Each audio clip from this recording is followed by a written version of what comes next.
অর্থ ছাড়া যেমন সকল সামাজিক কাজে সমন্বয় করা যায় না, আমাদের শিক্ষকরা আজকে 40 বছর যাবৎ সমাজ ব্যবস্থায় দিন শিক্ষা কায়েমের জন্য,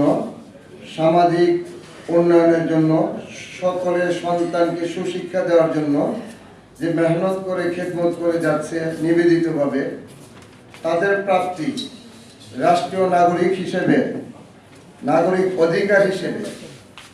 অন্য শিক্ষক, স্কুল, কলেজ, ইউনিভার্সিটি প্রত্যেকটা প্রতিষ্ঠানের দায়িত্বশীল যারা সরকারের বেতনভুক্ত হয়ে দায়িত্ব পালন করতেছে। আর আমরা এমন একটি জাতি যারা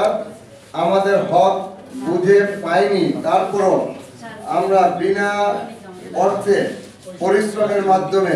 জাতিকে উন্নয়নের লক্ষ্যে খেদমত করে যাচ্ছি। আমাদের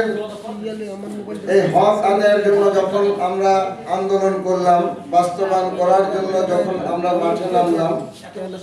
কোন শিক্ষক চায় না একজন মানুষের সাথে খারাপ ব্যবহার হোক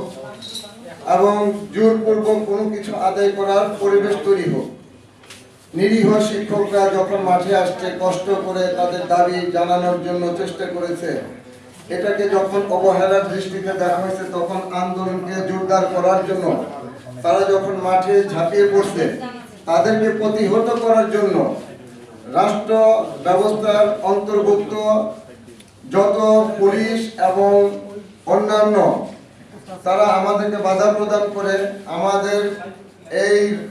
বাস্তবায়ন কমিটিকে আটকে দেওয়ার চেষ্টা করেছিল। সেখানে সাংবাদিক ভাইরা অবদান রেখে আমাদের এই কষ্টের কথা প্রচার করে